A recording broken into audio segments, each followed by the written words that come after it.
అభిమన్యుడు చనిపోవడం కాదు, అర్జునుడు కూడా చనిపోయాడు, ఖచ్చితంగా చనిపోయాడు. అశ్వమేధ పర్వం చదువుకుంటే తెలుస్తుంది. పైగా ఎవరి చేతుల్లో చనిపోయాడో తెలుసా? దారుణం, కొడుకు చేతుల్లో చనిపోయాడు. ఎవరా కొడుకు?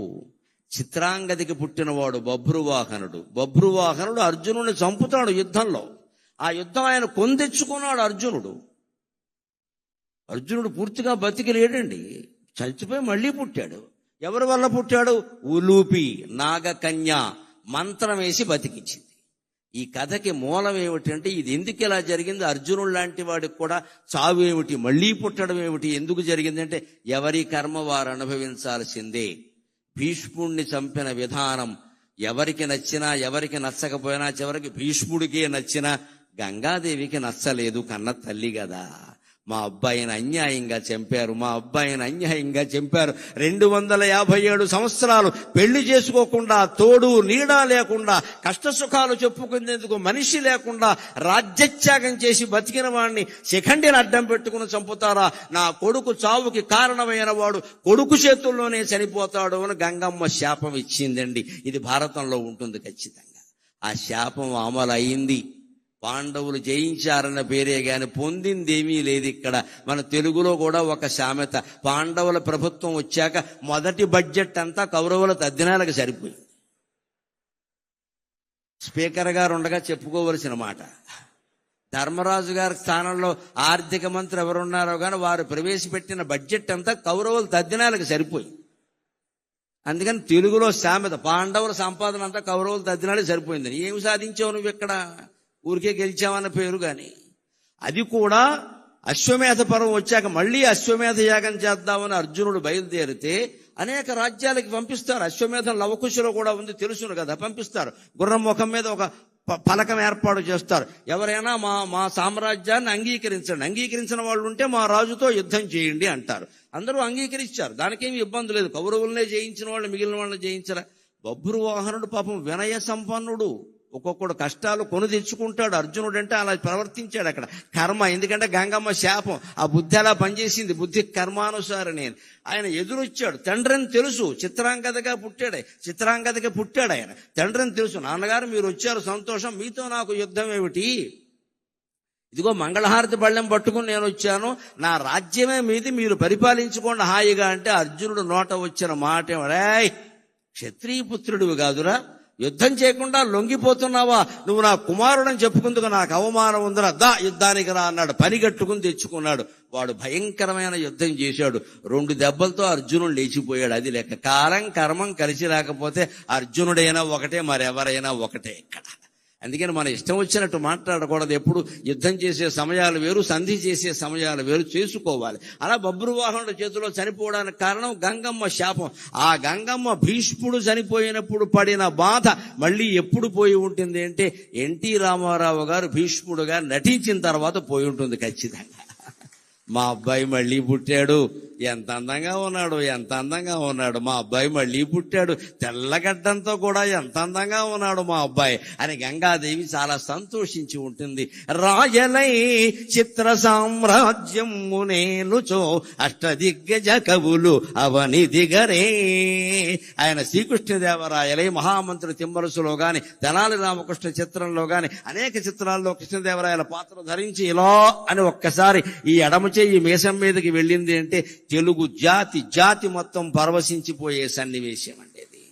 అది చిత్రాలుగా తయారు చేసి మన ఇళ్లలో పెట్టుకుని మన పిల్లలకి చెప్పాలి, మన జాతి అంటే ఇదిరా, కృష్ణదేవరాయలు పరిపాలించిన భూమిరా ఇది, మరో రకంగా ఉండకూడదురా, మన భాషను మనం కాపాడుకోవాలని చెప్పడానికి ఇవాళ కృష్ణదేవరాయలు లేడు. కానీ ఎన్టీ రామారావు కృష్ణదేవరాయలు వేసిన బొమ్మ మీ ఇంట్లో పెట్టండి, మీ పిల్లలకి చెప్పండి, భాష మిగులుతుంది, భగవంతుడు మిగులుతాడు.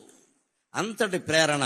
ఇంకా ఆయన జీవితంలో ఒక వైవిధ్యం ఏమిటంటే, మంచి పాత్రలు ధరించి మంచి వారి మంచి మరింత పెంచు ధీమంతుడీవు.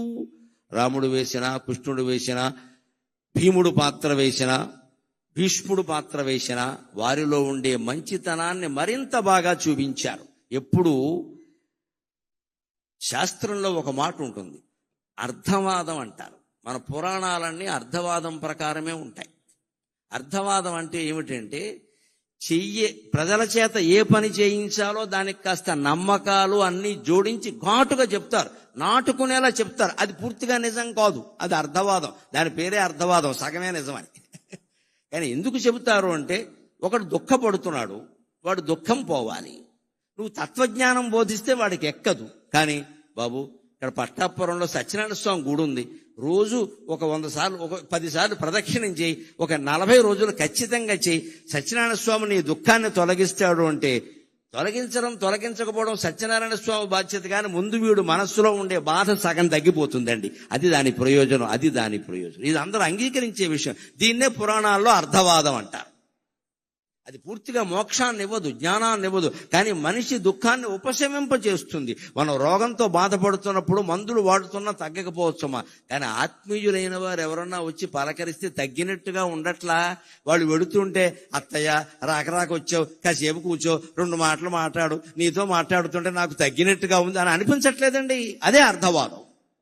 ఆ అర్థవాదం ప్రకారం ఎలా ఉంటుందంటే, మీరు మంచి చేయించాలి అంటే మంచి మనిషిలో ఉండే మంచిని పెంచండి, బాగా పెంచండి. ఇంకొంచెం మీరు అబద్ధం చెప్పినా ఏం పర్వాలేదు, లేనిది పురాణాల్లో లేనిది చెప్పినా తప్పేం లేదు, సమాజం బాగుపడటం కోసం చెప్పాం. అలాగే చెడ్డ పాత్రల ప్రభావం సమాజం మీద లేకుండా ఉండాలి అంటే, ఆ పాత్రల్లో ఉండే చెడుని వీలైనంత తొలగించి మంచి చూపిస్తే సమాజం బాగుంటుంది, సమాజం బాగుంటుంది.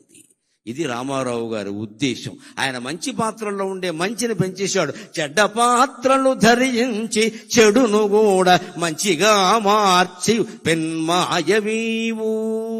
మనం ఆయన శ్రీమద్ విరాట పర్వం చూస్తే కీచకుడు కూడా మంచివాడేనా అనిపిస్తుంది. దానవీర సూరకర్ణ చూస్తే కర్ణుడు ఇంత అద్భుతమైన వాడా అనిపిస్తుంది. దుర్యోధనుడు ఇంతకంటే ఇంత గొప్పవాడా అనిపిస్తుంది. వారిలో ఉండే మానవతా కోణాన్ని ప్రత్యేకంగా ప్రదర్శించాడు ఆయన. మొత్తం మీద రామారావు గారి ఉద్దేశం సమాజం బాగుండడం, సమాజం బాగుండడం, సమాజం బాగుండడం.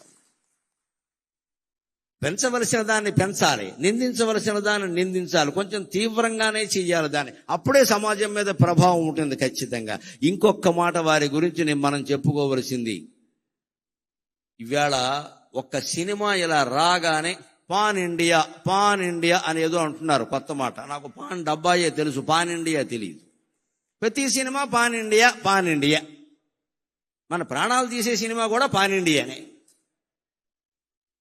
ఆయన బతికినంత కాలంలో నువ్వు కృష్ణుడు పాత్ర హిందీలో వెయ్యండి, రాముడు పాత్ర హిందీలో వెయ్యండి, మేము తీస్తామని ₹1 కోటి ఇస్తామన్నారు. ఆ రోజుల్లో ₹1 కోటి చాలా ఎక్కువ అండి. 70లో ₹1 కోటి అంటే ఏమిటమ్మా, చాలా ఎక్కువ. ఆయన ఏమన్నారంటే, నాకు సన్నిహితుల ద్వారా తెలిసిన మాట, 1 కోటి ఎందుకండి, తెలుగులో తీయండి, 10 లక్షలు ఇవ్వండి చేస్తానని చెప్పాడు.